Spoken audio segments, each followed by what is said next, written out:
नमस्कार साथियों, मैं विनीस पारस और साथियों यूक्रेन के राष्ट्रपति ज़ेलेंस्की ने कहा है कि वो रसिया की गैस जो यूक्रेन के रास्ते ईस्टर्न यूरोप के देशों को जाती है, उसे 1 जनवरी से कट कर देंगे।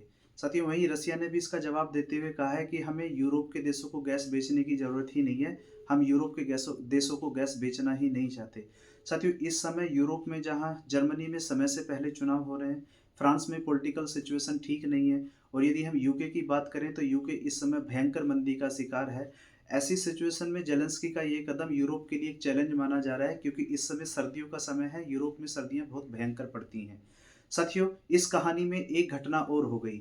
साथियों, कतर जो इस समय यूरोप के देशों को सबसे ज़्यादा गैस प्रोवाइड कराता है, उसने भी कहा है कि हम यूरोप के देशों को अब गैस प्रोवाइड नहीं कराएँगे, गैस यूरोप के देशों को नहीं देंगे।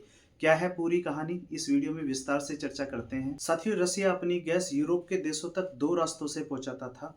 एक था इनमें से नॉर्ड स्ट्रीम गैस पाइपलाइन जो बाल्टिक सी के नीचे से होते हुए जर्मनी और फ्रांस को गैस सप्लाई करती थी। आप इसका रूट अपनी स्क्रीन पर देख सकते हैं। लेकिन रसिया यूक्रेन के युद्ध की वजह से यूरोपीय यूनियन ने रसिया पर प्रतिबंध लगा दिए, इसलिए यह गैस पाइपलाइन आज के समय काम में नहीं है, ये वर्किंग नहीं है। यदि हम 2021 के आंकड़ों पर डालें तो 2021 में यूरोप रसिया से अपनी एनर्जी का 40% परचेज किया करते थे। ईस्टर्न यूरोप के तो आज भी ऐसे बहुत सारे देश हैं जो अपनी एनर्जी का 10% गैस रसिया से परचेज करते हैं। दूसरा रास्ता था यूक्रेन के थ्रू।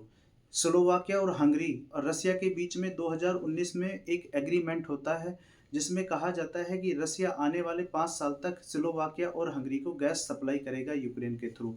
साथियों ये एग्रीमेंट अब 31 दिसंबर 2024 को कंप्लीट हो गया है।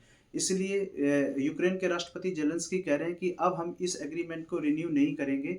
इसीलिए स्लोवाकिया और हंगरी के प्रधानमंत्री इस समय ज़ेलेंस्की के ऊपर भड़के हुए हैं क्योंकि यूरोप में कड़ाके की ठंड पड़ रही है। साथियों ऐसे में यहाँ एक घटना और घट जाती है। कतर की वो कंपनी जो यूरोप के देशों को एनर्जी सप्लाई कर रही थी, यूरोपीय यूनियन उन पर ये कहकर 5% का टैक्स लगा देती है कि आप ह्यूमन राइट्स और एनवायरमेंटल नियमों का पालन नहीं कर रहे हैं।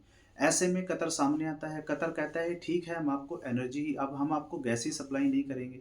ऐसे में सवाल उठता है कि इतनी भयंकर सर्दी में यूरोप के देश अब क्या करेंगे?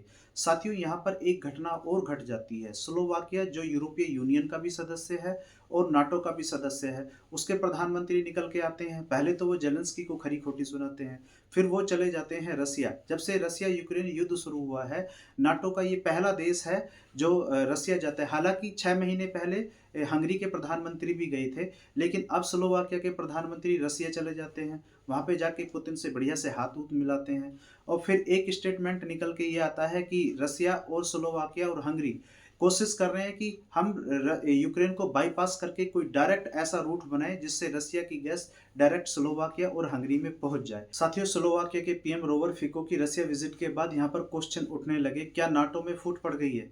देखने में तो कुछ ऐसा ही लगता है। जर्मनी में समय से पहले चुनाव हो रहे हैं। फ्रांस में स्थिति बिल्कुल ठीक नहीं है।